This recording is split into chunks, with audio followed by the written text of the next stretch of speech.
খুব ভালো লাগছে, কিন্তু আমরা আগে এসেছিলাম তখন আরও ভালো লাগছিল। আজকে একটু ভিড় রয়েছে তো সেটার জন্য একটুখানি মনে হচ্ছে এর থেকে ফাঁকা তো অনেক বেটার লাগে। হ্যাঁ, আমি 2-3 বছর আগে একবার এসেছি। পরিবর্তন কিছু বুঝতে পারছেন এই পর্যটন কেন্দ্রে? কোথাও উন্নতি? না, একই রকম রয়েছে, কিন্তু ওটাই যে ভিড়টা তখন ফাঁকা ছিল অনেক, তো ওটা অনেক বেশি এনজয় করা যাচ্ছিল, অ্যাটমসফিয়ারটা খুব ভালো লাগছিল। সেটার থেকে আজকে অনেকটা গ্যাঞ্জাম রয়েছে, তো ওইভাবে এনজয় সেই জিনিসটা লাগছে না।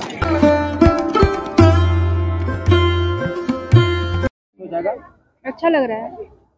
क्या क्या देखा अभी तक? अभी सिर्फ तो ये क्या बोलेंगे डैम ही देखे, अभी तो पूरा घूमे नहीं है। जहाज में नौका भी बैठा है? नहीं, अभी तक बैठे नहीं है, बैठेंगे अभी। सामने जो पहाड़ नहीं, अभी तक कुछ नहीं देखे।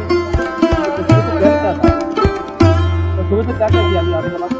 सुबह से कुछ नहीं, बस पूरा देखे, पानी वानी नाश्ता किया और अभी थोड़ा निकलेंगे घूमने के लिए। जगह लाग कैसा है? बहुत अच्छा लग रहा है। इसका पहले कभी आया था इधर?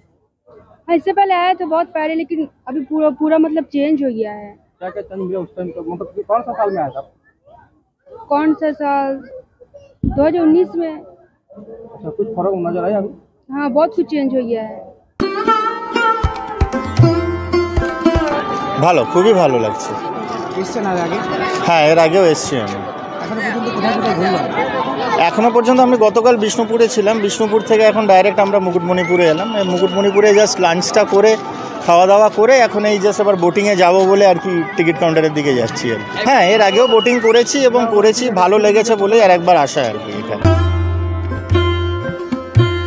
ভীষণ সুন্দর, মানে আমরা যে কলকাতায় থাকি, একটা ইট পাথরের শহর বলবো না, আমাদের কলকাতা শহরে অনেক ভালো ঘোরার জায়গা আছে, ভীষণ সুন্দর, কিন্তু এখানে যে প্রাকৃতিক সৌন্দর্যটা রয়েছে এত ভালো লাগছে। মানে এই কংসাবতী নদী, তারপরে এই যে আমরা একটা দেখে এলাম বাচ্চাদের ঘোরার অনেক জায়গা, ভীষণ ভালো লাগছে। মানে একদম মনটা আনন্দে ভরে আছে। মানে 25শে ডিসেম্বর বড়দিনটা সত্যিই বড়দিন হয়ে উঠেছে, মানে এত ভালো লাগছে কি বলবো, দারুণ লাগছে, খুব সুন্দর। না, আমি প্রথমবার এসেছি আর প্রথমবার এসে একদম মুগ্ধ হয়ে গেছি, মানে পাকুড়ের প্রেমে পড়ে গেছি এক কথায়। ডিয়ার পার্ক গেলাম, তারপরে ওই নৌকায় করে বিভিন্ন সাইট সিনগুলো যেগুলো আছে সেগুলো ঘুরেছি, তো ভালো লেগেছে। একটা মন্দির ছিল, হ্যাঁ, পরেশনাথের মন্দির, সেটা ঘুরে এলাম, ভালোই লাগলো সবকটা।